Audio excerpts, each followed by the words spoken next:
tonight, let us embark on the quest of calming a racing mind. A helpful skill, especially in a pinch. Racing minds can come in many forms. Anxiety, panic can be one form. Sometimes it's just kind of random, pardon me. I am sure that you know what it's like to just have thoughts just going, no clear direction. Other times your mind could be really positively racing, excited about all sorts of different things. And in each case, it can be a wonderful skill to be able to calm that mind. And if you can practice it when your mind is positively racing, then the same skills apply for when it's negatively racing too, when it's more anxious kind of racing. Okay. So if you'd like to embark on that journey with me, I invite you to find a space that works for you. Maybe it's on your bed, maybe it's on the floor, maybe it's a yoga mat, or a chair, pillow, stool. Maybe you're walking around with your phone in your hand. All of that is wonderful. Whatever makes sense for you, find that space, find that asana, that position, and begin to bring your attention to your breath.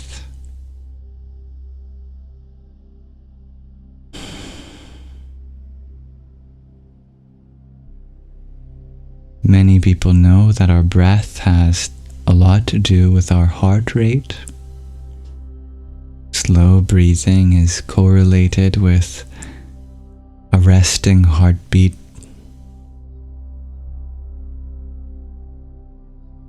And rapid breathing is associated with a rapid heartbeat.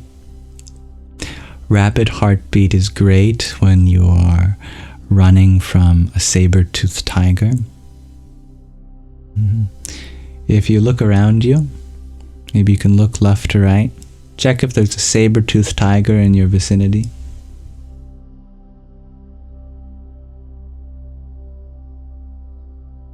No saber-toothed tiger means you don't need a rapid heart rate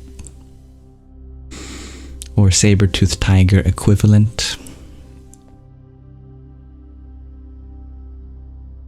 Deep breathing, resting heartbeat. Our breath also has a connection to the speed of our mind. Breathing really fast can be akin to jumping from one thought to another. Jumping from one thought to another can be really helpful if you are diffusing a bomb and you want to make sure that you're cutting the right wire. You can look around you, left and right. Is there a bomb that you need to diffuse within a limited amount of time? Look under your seat, above you.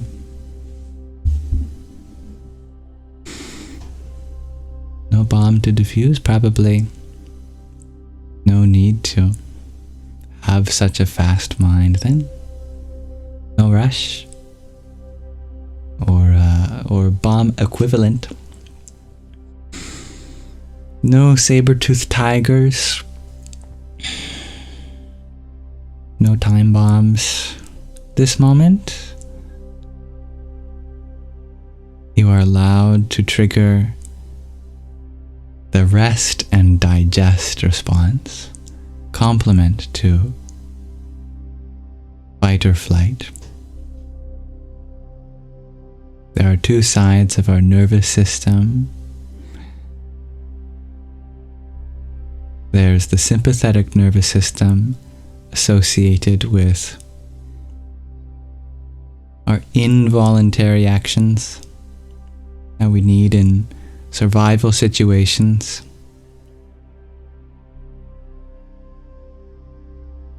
And that's where the fight or flight response comes in.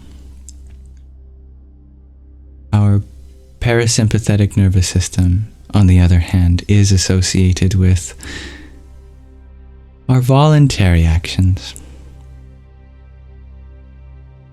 Rest and digest. Is this a good time to rest and digest? Absolutely. Yes. Yeah.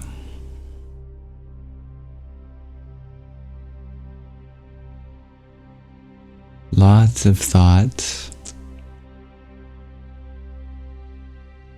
All the important ones will stay with you. Don't worry. Deep tummy breathing. And each exhale, just imagine breathing out one thought.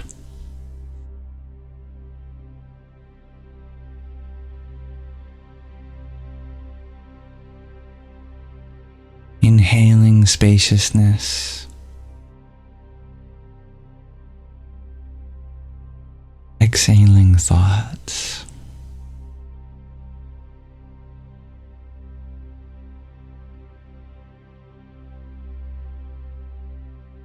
Earlier today, we were talking about keeping hundreds of tabs open on your computer. Like you need to keep track of everything because everything's so important. Maybe you have 100 tabs open in your mind right now. And you know what? I think it's beautiful that you find importance in all of those thoughts. I think it's a wonderful ability that you have to find significance in so many different thoughts. You are absolutely right that each thought contains something of value, of import, of significance. You are not mistaken for that at all. Deep tummy breaths.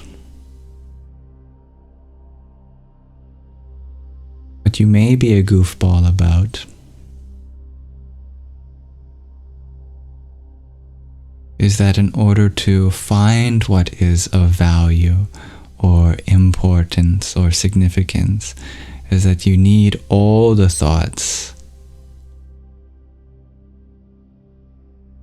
But actually, each thought is a gateway that if you continue to follow it, if you're brave enough, depending on what the thought is, may require more time or more bravery than another, but all thoughts eventually lead to the same place.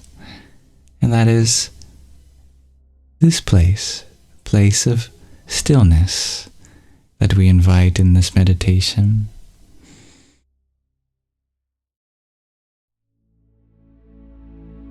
So really, you don't have to worry about missing out on the value that any thought has, because you are able to find the most valuable thing. If you just take any thought and hold it in your mind, eventually it will lead to a wonderful place of stillness. They all do. However, some require a different skill set to follow. A thought about tomato paste might be a very long journey into stillness.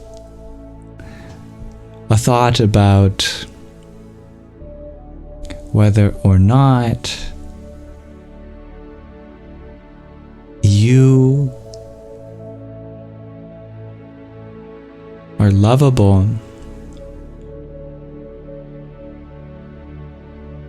may be a thought that helps you find stillness.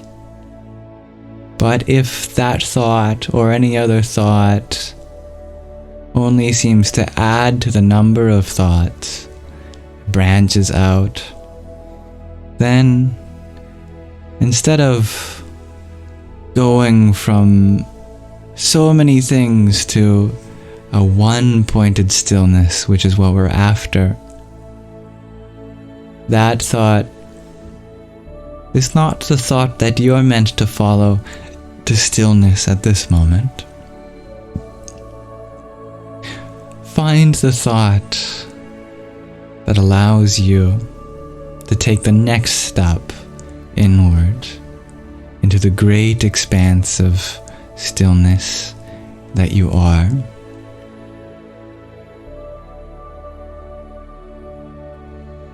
Meditation is all about going from many things to several things to a handful of things to a few things to a couple things and then to one thing. So if you're going to take a journey from one thought to another inward, why don't you choose thoughts that make the journey easier?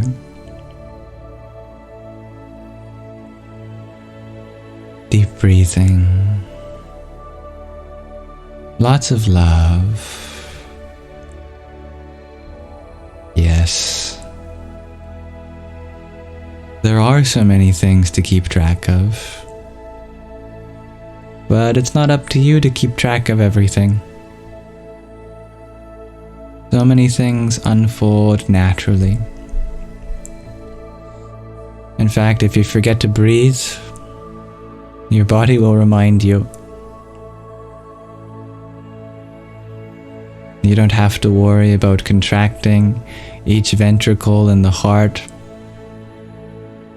Your body does that for you. You don't have to worry about keeping everything together. You're not going to fall apart. That's why you're made of skin too.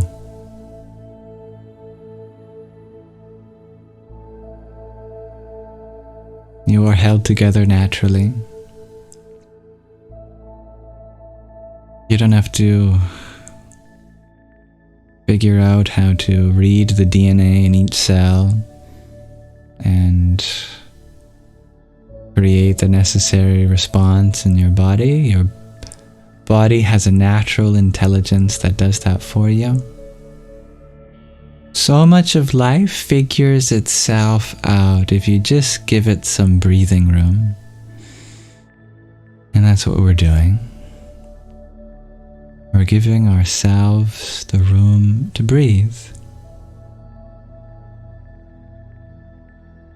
For things to naturally sort themselves out. There are many things that require input from you. But if you decide that this moment you are allowed a few minutes to breathe, then meditation isn't one of those things. In other words, meditation is one of the things that sort themselves out naturally, as long as you continue to offer space to what you're going through. So many things get better when you offer space to them. Not everything. There are always going to be times in life to take action. But meditation is one of those times where you refrain from action. It's like giving yourself a break. You deserve that break. Because if you're always on, You'll run yourself empty. Time to feel that spaciousness within you. Recharge, revitalize yourself, and enjoy the bliss of the moment.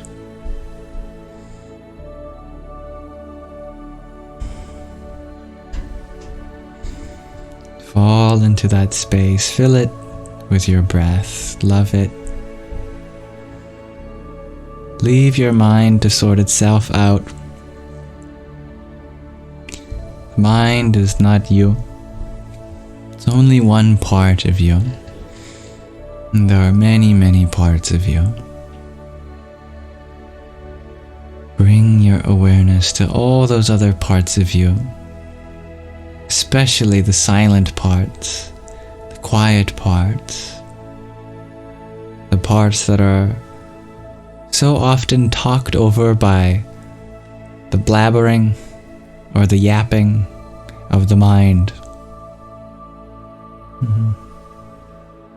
The mind does a great job at what it's supposed to do, which is think. But not all of life is solved through thought. Sometimes we need to bring our awareness to other parts, and we can do so through our breath.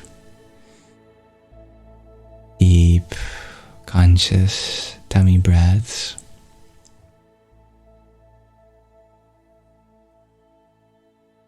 And in case you need to hear it, since a lack of this can be a cause of overthinking, you are valid in what you're going through.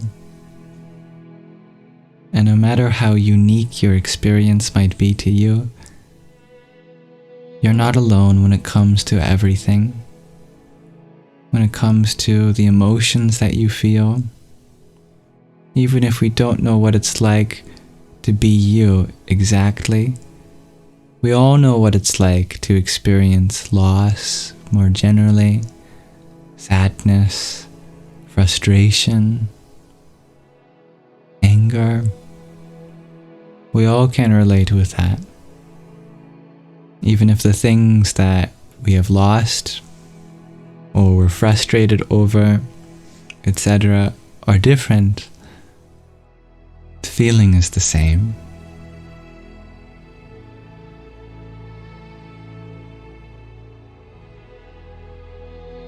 And so coming from a place within all of us that has felt similar feelings to you, you are valid for feeling the way that you do.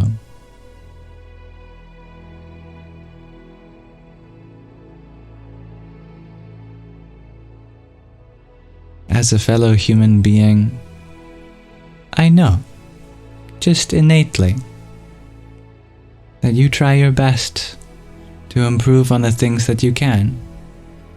And you make mistakes and you fail, and you keep trying. And even if, as fellow humans, we don't always acknowledge the struggle that each other is going through, we're all in this together. And I hope you never feel dismissed in what you have to go through.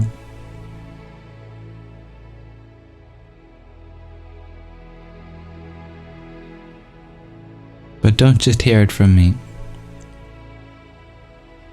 You can affirm yourself of this at any time. You can recognize that you're getting overwhelmed at any moment.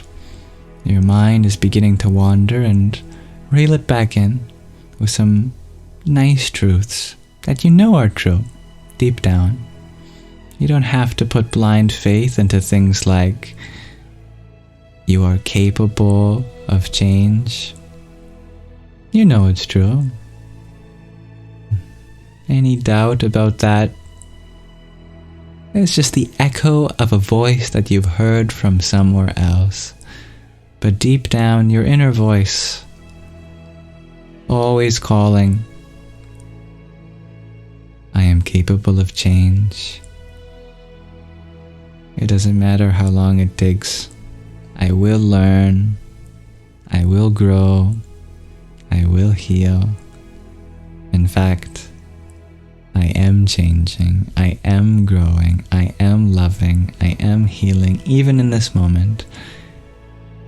It's a process that takes time, and nobody else gets to decide that timeline.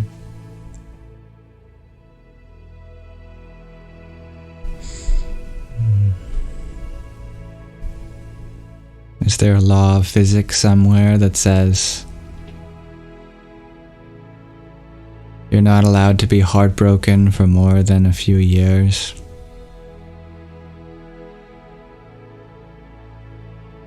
Is there a law in our constitutions that says that that you're not allowed to be sad during this time of the day?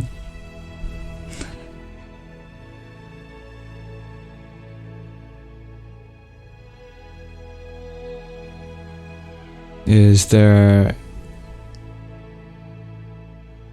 any schoolwork in the past where you had to write an essay about how that you're not allowed to make the mistakes that you did? No.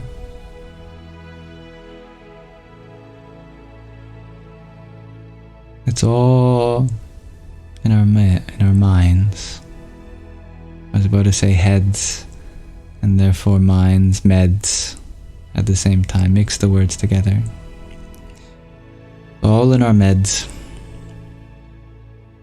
Don't think about that too hard, I'm just slurring my words.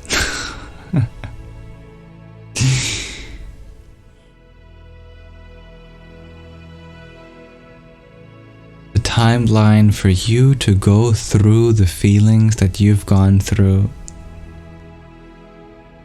is always up to you, the individual. Therefore, why be so hard on yourself when you are comparing what you're going through to another? You are valid for what you're going through uniquely. Let your mind rest. And if that sings true for you, breathe that in. But I am valid in what I uniquely go through. I get to decide the timeline of my healing journey.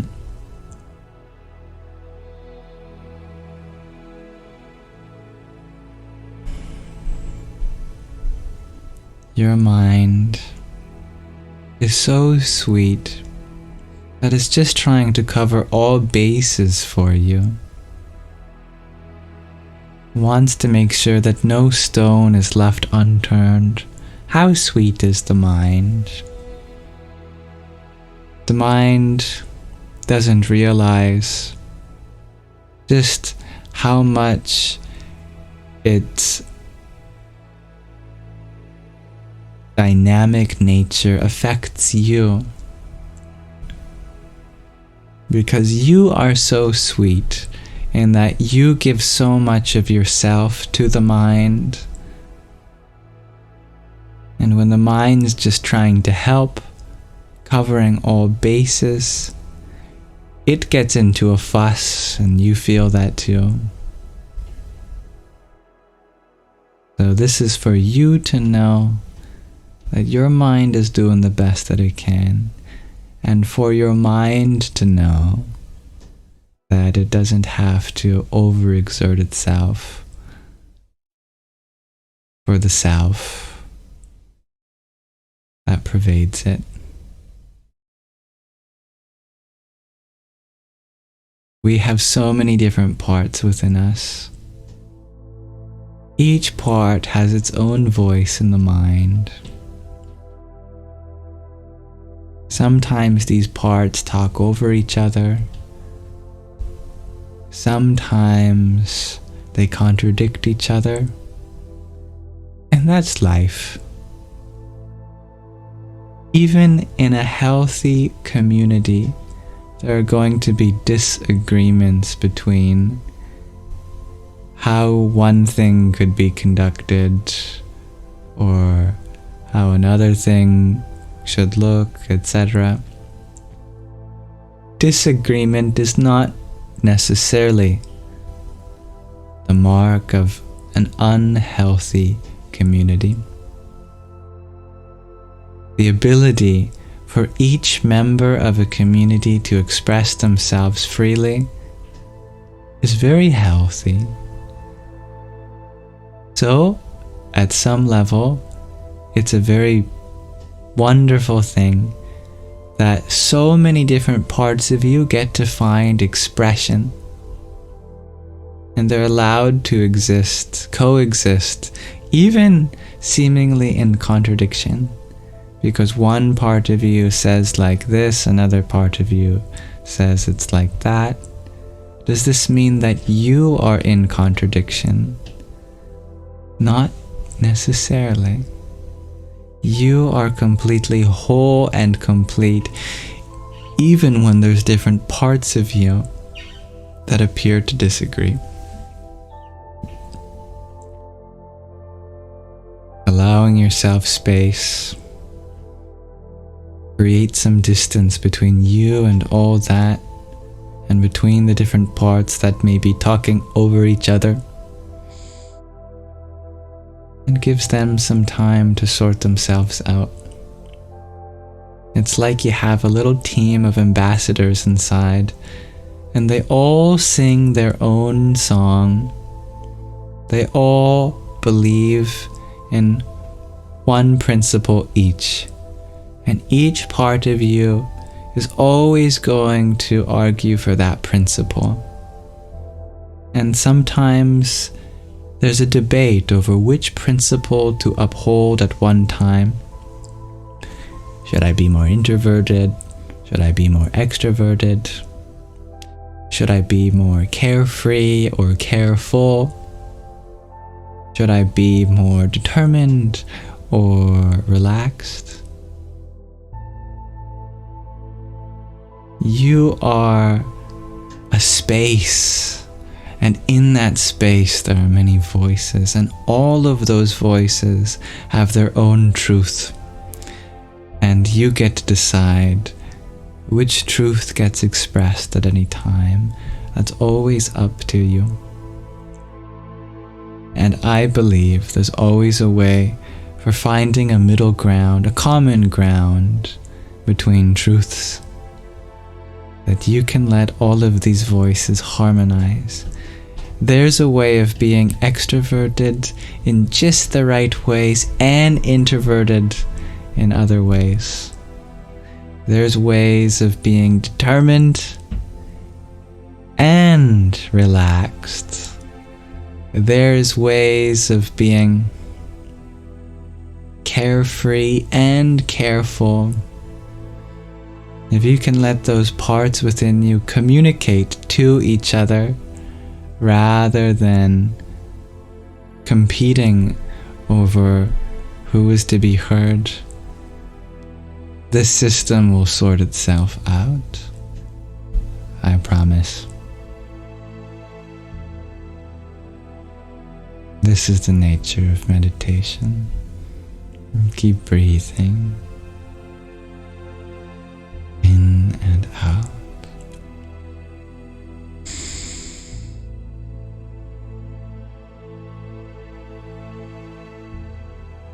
Breathe in harmony of all the different parts,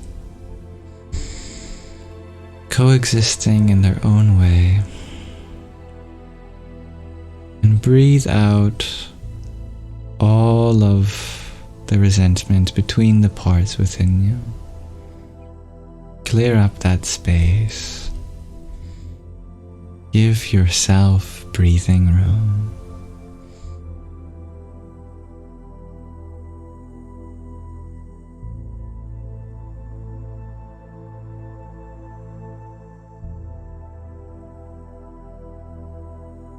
Let your thoughts coexist without needing to compete for your attention. They all serve their purpose. And it's always up to you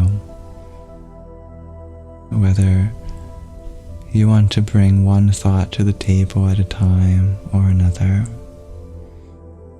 Choose the ones that make your life easier. You deserve an easy life. How many people trying so hard? Oh, why don't they try so easy? So many people studying hard. Why don't they study easy? So many people working hard. Why don't they work easy? When did hard become the goal?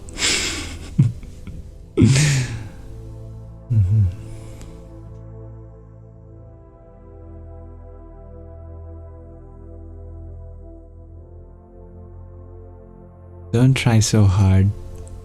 Try so easy.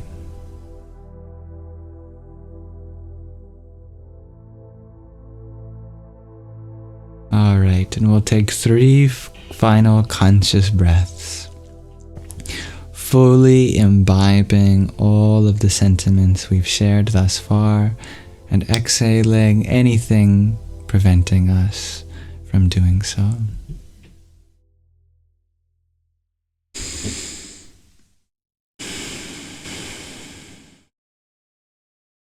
That's 1.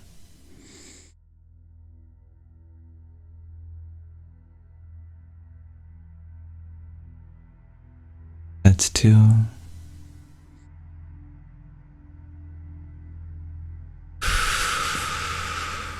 That's 3.